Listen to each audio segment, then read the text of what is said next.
Fala, rapaziada, Ricardo na área. Hoje, segundona, início de semana. Nós vamos falar aqui, repercutir o jogo, né? Atlético Paranaense São Paulo, válido pela 30ª rodada de ontem, né? 1-1, São Paulo Atlético Paranaense. Quero falar também aí sobre a coletiva do Dorival Júnior, né? Falar algumas situações aí, algumas perguntas que fizeram para ele. Nós vamos comentar aqui. Quero falar também de um jogador que se machucou ontem, não deve enfrentar o Cruzeiro, tá já fazendo tratamento. E também falar sobre o mercado da bola, né, pessoal? São Paulo está monitorando alguns jogadores. Então queria pedir para você aí que é inscrito, já deixar aquele likezão, se gostar do vídeo, né? E ficar até o final, que ajuda bastante a promover o canal também. Rapaziada, mais um jogo que o São Paulo, né, já virou rotina, né? A gente falar de São Paulo não ganhar fora de casa. A pior da história já, né? O São Paulo nunca tinha alcançado essa marca de 14, 15 jogos sem vitória no Brasileirão, mas São Paulo alcançou essa marca. Mas pior que essa marca são as atuações que o São Paulo tem fora de casa, né? Mais um jogo que o São Paulo não joga bem. E muito reflexo do jogo de ontem é devido ao jogo contra o Palmeiras. Né, jogo que ficou engasgado para muitos, para mim ainda, né? 5-0 contra o Palmeiras na história eu nunca vi contra o Palmeiras, então é um jogo que marcou demais. Talvez os jogadores ainda não tenham assimilado e não sabem da importância do que é perder um clássico de 5-0, né? Absurdo. E ontem foi um reflexo disso. Principalmente porque alguns acharam que empatar com o Atlético Paranaense na Baixada é um bom resultado. Eu não acho bom resultado. Acho que um ponto no Brasileiro simplesmente diminuiu a diferença, a quantidade de jogos, né? O São Paulo hoje tem 8 jogos para jogar ainda e em 6, 7 pontos sai da zona de rebaixamento, que é muito pouco para um time campeão da Copa do Brasil e tricampeão mundial. Não consigo aceitar o São Paulo brigando para não ser rebaixado e achar que o São Paulo, empatando o jogo com o Atlético Paranaense 1-1 e jogando mal, tá bom para o São Paulo. Não consigo assimilar isso. Há quem acha que o São Paulo jogou bem ontem, que foi intenso, que foi competitivo. Não acho. Eu não abro mão do talento para você ter um time competitivo simplesmente. Dá para você unir a competição com um time talentoso, mesmo que o campo seja sintético, né? Acho que vou falar daqui a pouco aí sobre a coletiva do Dorival Júnior, as perguntas que fizeram para ele, mas eu repito, acho que o Rames Rodrigues entrou numa hora errada no jogo, talvez não deveria nem ter entrado, porque ele entrou aos 29 minutos do segundo tempo, de uma forma fria, um campo que corre mais a bola, ele não tinha muito o que fazer, né? E muita gente achou que ele errou tudo, que ele foi mal e que não serve para jogar em campo sintético. Discordo totalmente. Bom, o Dorival Júnior continua batendo na tecla que o Palmeiras foi melhor do começo ao fim, porque ele foi ontem perguntado novamente na coletiva que o Palmeiras foi brilhante do começo ao fim e mereceu a vitória. Discordo. O Palmeiras foi brilhante do começo ao fim porque ele escalou errado o time, ele escolheu a tática errada, ele não estudou o adversário, né, para entrar contra o Palmeiras. Ele colocou o mesmo time que jogou contra o Grêmio no Morumbi. O São Paulo fez 3-0 no Grêmio no Morumbi. Ele pôs o mesmo time para jogar contra o Palmeiras no Allianz Parque.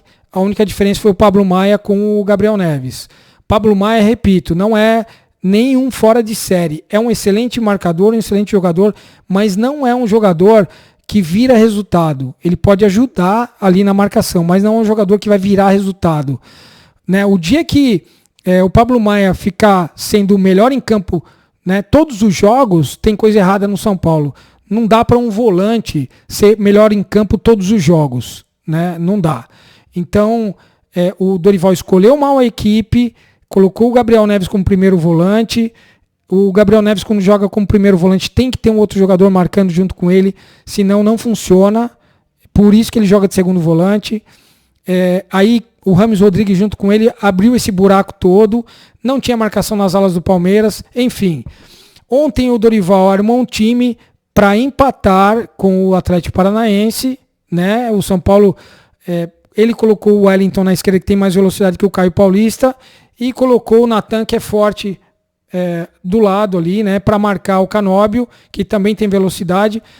Mas volto a dizer, não acho que o Natan tenha condições de ser reserva do São Paulo. São Paulo precisa de um outro lateral, nem que seja o Moreira, né?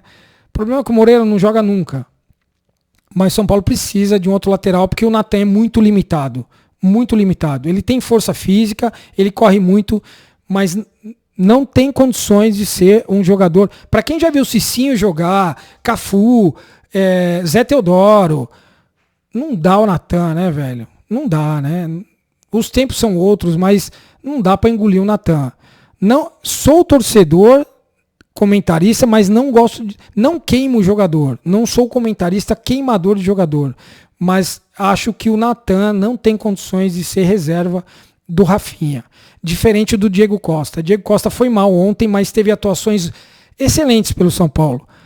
Né? Jogou muito bem contra o Flamengo, entrou numa roubada na final no Morumbi, no lugar do Arboleda. Né? Um jogo nervoso, muito nervoso. O Diego Costa deu conta do recado. Teve atuações excelentes pelo São Paulo, mas vive uma má fase. Precisa retomar. Porque hoje, o Diego Costa, na minha opinião, é o de todos os zagueiros, voltando o Ferrarese, o Arboleda, o Diego Costa, ele está atrás do Alan Franco hoje. O Alan Franco está tendo boas atuações pelo São Paulo, tem entrado sem ritmo de jogo e quando entra bem. Ontem ele jogou de novo bem. Então você tendo Ferrarese, Arboleda, Beraldo e Alan Franco, o Diego Costa ele fica em quinto. Acho que o Diego Costa perdeu o foco aí, né? Mas não acho que o Diego Costa não seja jogador do São Paulo. Acho que ele pode sim retomar a carreira dele. Tá? O Dorival foi perguntado ainda, né? Falando sobre por que ele fez as 8 alterações e deixou somente 3 que jogaram contra o Palmeiras. Foi uma forma de mudar, de punição, enfim. Não, ele falou que não, que o São Paulo tem um elenco e não um time de 11, que ele precisa contar com todos os jogadores, né? E por isso que ele fez as alterações. E aí ele deu meio que uma chacoalhada nos outros jogadores, né? Não sei qual foi o pensamento dele, se realmente foi uma punição. Ele elogiou o Alan Franco e o Wellington. Realmente o Alan Franco jogou muito bem ontem. Como eu falei, né, o Alan Franco tem entrado bem. O Wellington, para mim, fez um jogo normal ontem. Né? Acho que o Wellington precisa retomar a carreira dele. Já teve momentos melhores no São Paulo.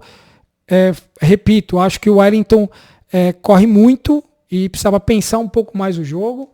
Né? E o Dorival Júnior falou que gostou do resultado de ontem. E também ele argumentou que o São Paulo jogou 3 competições e o brasileiro ficou de lado, por isso que o São Paulo hoje está nessa situação. Discordo das duas respostas dele. Acho que o resultado não foi bom para o São Paulo. Foi bom diante da circunstância porque o São Paulo perdeu de 5-0 do Palmeiras. Mas como resultado, se a gente se acomodar achando que o São Paulo, empatando com o Atlético Paranaense, jogando com Vitor Bueno e Pablo de centroavante, o São Paulo foi um bom resultado, cara, não consigo admitir isso. Eu acho que o São Paulo tem time, tem elenco e poderia buscar mais, né? Principalmente com o Rames Rodrigues no banco de reservas. Daqui a pouco eu vou falar sobre o Rames, né? Porque falaram muito mal dele ontem, depois da entrada dele, que ele foi mal e tudo mais. Daqui a pouco a gente fala sobre isso. O São Paulo, essas 3 competições que o São Paulo joga, já acabou, já foi. Né? Sul-Americana acabou há muito tempo, Copa do Brasil já acabou faz um tempo, o São Paulo está no Brasileiro e não conseguiu dar resposta ainda. Fez um jogo bom contra o Grêmio no Morumbi. Aliás, o São Paulo só joga bem no Morumbi. E muito me preocupa a questão do São Paulo jogar mal fora de casa, porque está virando característica do time jogar mal fora de casa. E quando vira característica do time, é preocupante, porque os jogadores parece que vão jogar fora de casa já pensando assim, bom, empatar tá bom. Jogar mal e empatar tá bom. Não tá, gente. Não tá. Jogar mal fora de casa e empatar é ruim. Jogar mais ou menos e empatar fora de casa é ruim. O São Paulo precisa jogar bem dentro de casa e jogar bem fora de casa, independente do adversário. Quando eu digo bem jogar fora de casa, não é você ser agressivo o tempo inteiro contra o adversário. Não, é você saber se fechar na hora que precisa se fechar e atuar de uma forma num contra-ataque bem, né? Chutar a bola no gol, fazer jogada de 1 contra 1, né? O lateral toca, o meia devolve para o lateral, faz jogada nas costas do outro lateral, fazer um bom cruzamento para quem vem de trás, um bom cruzamento para o centroavante. Se não tiver centroavante, que o meia faça uma triangulação pelo meio. É isso, entendeu? Jogar bem fora de casa é isso. O São Paulo não tem feito isso aí. Ontem era um time espaçado dentro do campo. O Luciano querendo fazer contra-ataque, não é a dele. Luciano jogou bem dentro do que ele podia jogar ontem, jogou. Ele é brigador. É um cara definidor, mas ele ia fazer gol ontem? Não ia. Do jeito que ele jogou, não ia. O Erisson ia fazer gol ontem? Não ia.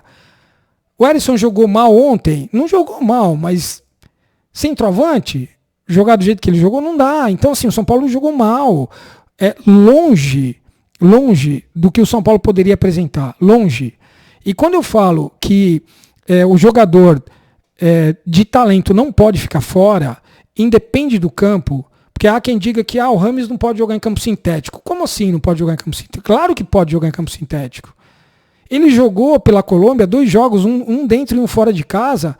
Os 2 jogos ele foi o melhor em campo. O Rames Rodrigues pode sim jogar fora de casa, com o São Paulo jogando um pouco em função a ele. Se você coloca 2 marcadores e deixa o Rames Rodrigues criando, ele vai criar problema para a defesa do adversário. Mas põe desde o início do jogo. Não põe ele com 29, 30 minutos do segundo tempo, que não vai render. Não vai render. Depois não adianta falar, ele foi o pior em campo. Claro que foi. Campo sintético, que a bola corre mais. Você põe o cara com 30 minutos de jogo, até o cara pegar ritmo de jogo, não vai fazer nada. Vai perder bola, porque os caras estão marcando, dando carrinho. É isso. Então, eu digo para vocês, o São Paulo precisa querer mais. O Dorival precisa ter variação tática, né? Ele não pode se acomodar no 4-4-2.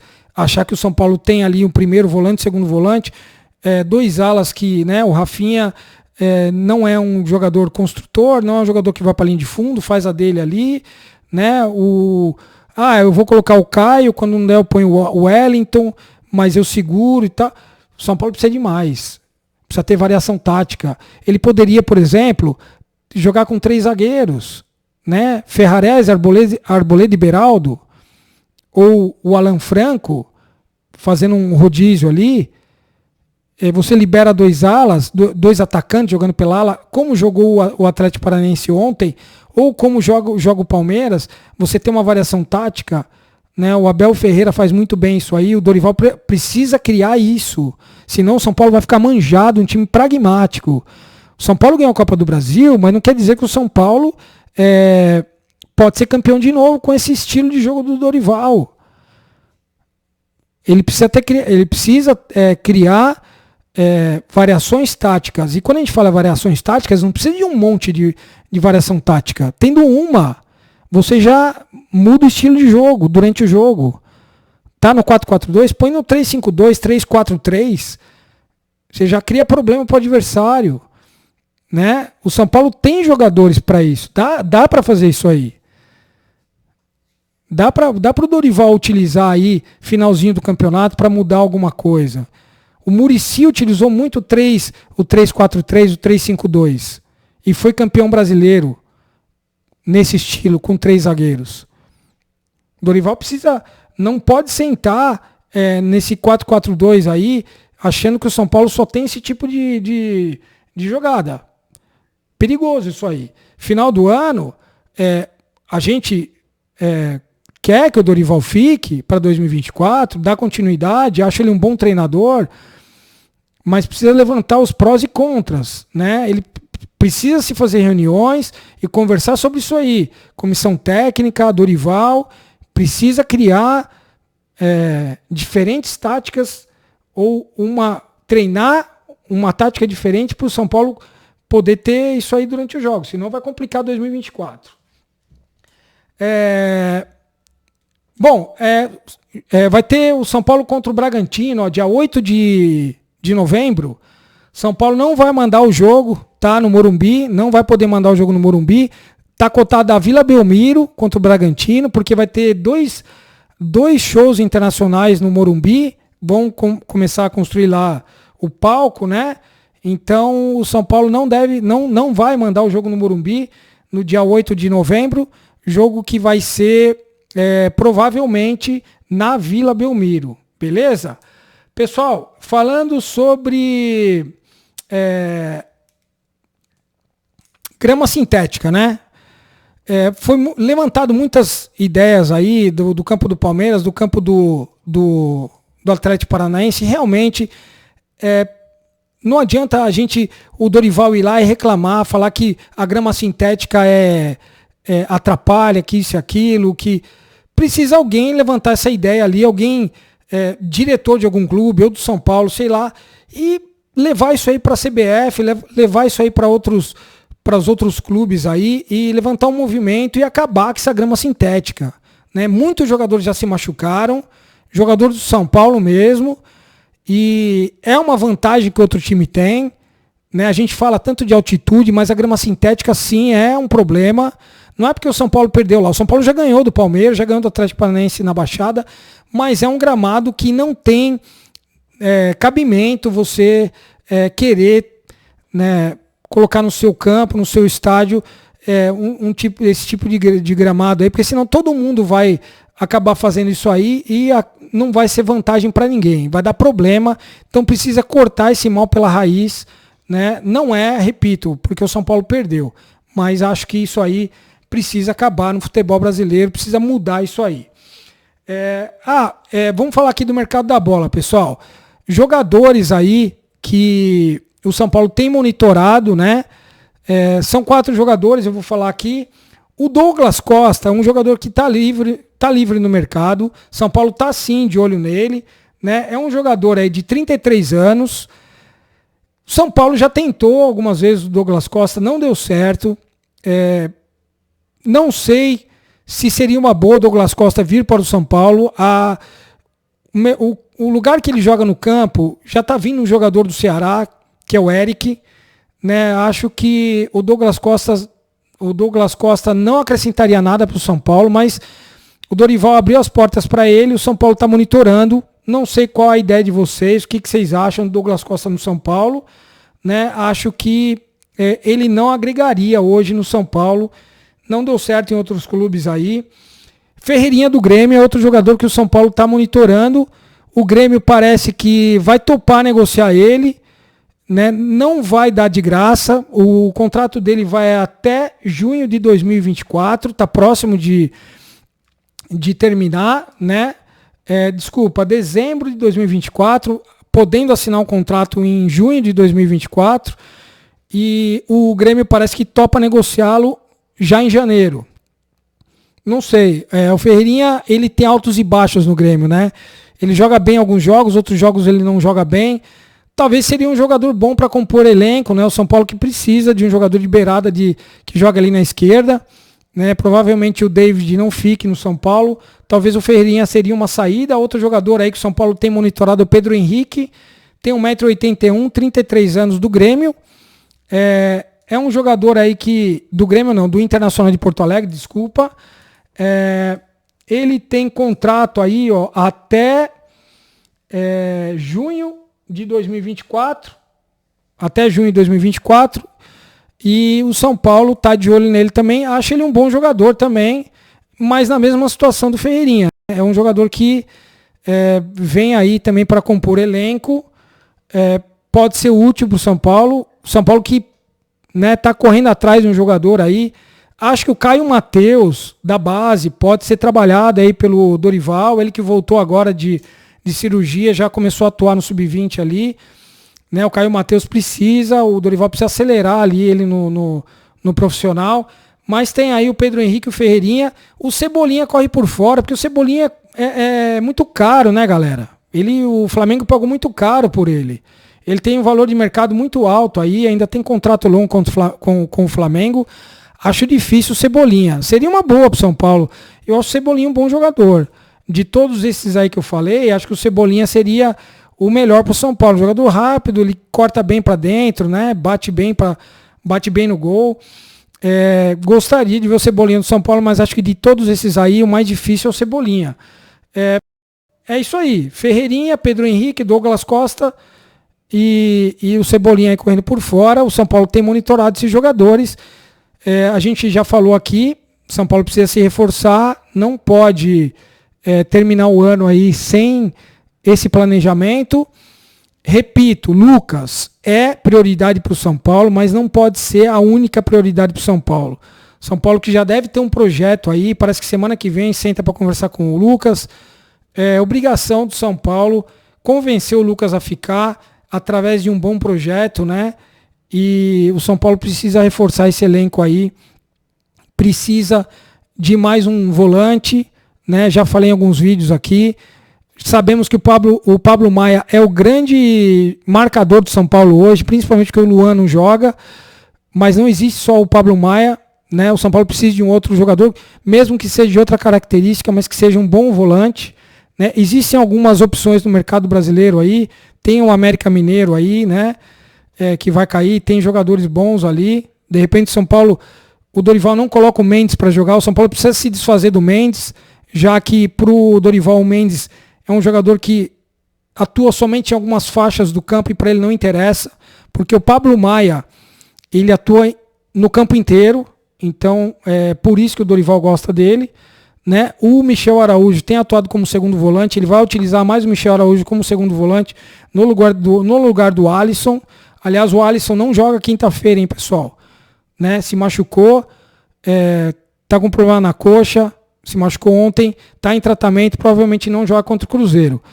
Então, o São Paulo precisa ir atrás de um volante, precisa de um jogador de beirada. Falei esses 4 aqui, que são jogadores que eu acho que daria para compor ali a questão, porque o David deve sair, né? Centroavante, acho que o Erisson, São Paulo poderia, de repente, prorrogar esse empréstimo aí com o Botafogo. Acho que o Erisson poderia ter mais oportunidades. A gente vê que ele ainda está fora, mas não tem muitas opções de mercado aí de centroavante. Só o gringo lá, o Mastriani, que é finalizador, mas aí precisa haver aquela troca entre o Mendes e o Mastriani, para não ter excesso de gringos, de jogadores estrangeiros no São Paulo. Sai o Mendes, entra o Mastriani, ou sai o Mendes e vem o Emanuel Martinez, do América Mineiro também, que é um bom volante. É isso, galera. O São Paulo precisa se mexer, precisa contratar, precisa reforçar o time, né? O Dorival, resumindo, né? Precisa criar uma variação tática, precisa fazer reuniões, precisa criar uma melhor forma do São Paulo jogar fora de casa. São Paulo não pode criar como característica fora de casa, se acomodar, achar que 0-0 tá bom, 1-1 com o Atlético Paranaense tá bom, perder de 1-0 tá bom. Não pode. São Paulo não pode jogar de uma forma no Morumbi e jogar de outra forma fora de casa. Você ser agressivo no Morumbi e ganhar bem no Morumbi é uma coisa. Você ser omisso e perder fora de casa de uma forma que o time fique desfigurado. O São Paulo joga desfigurado fora de casa. É preocupante. Beleza? Pessoal, as informações são essas. Um grande abraço. Boa semana para vocês. Conto com o like aí, tá bom? Tchau.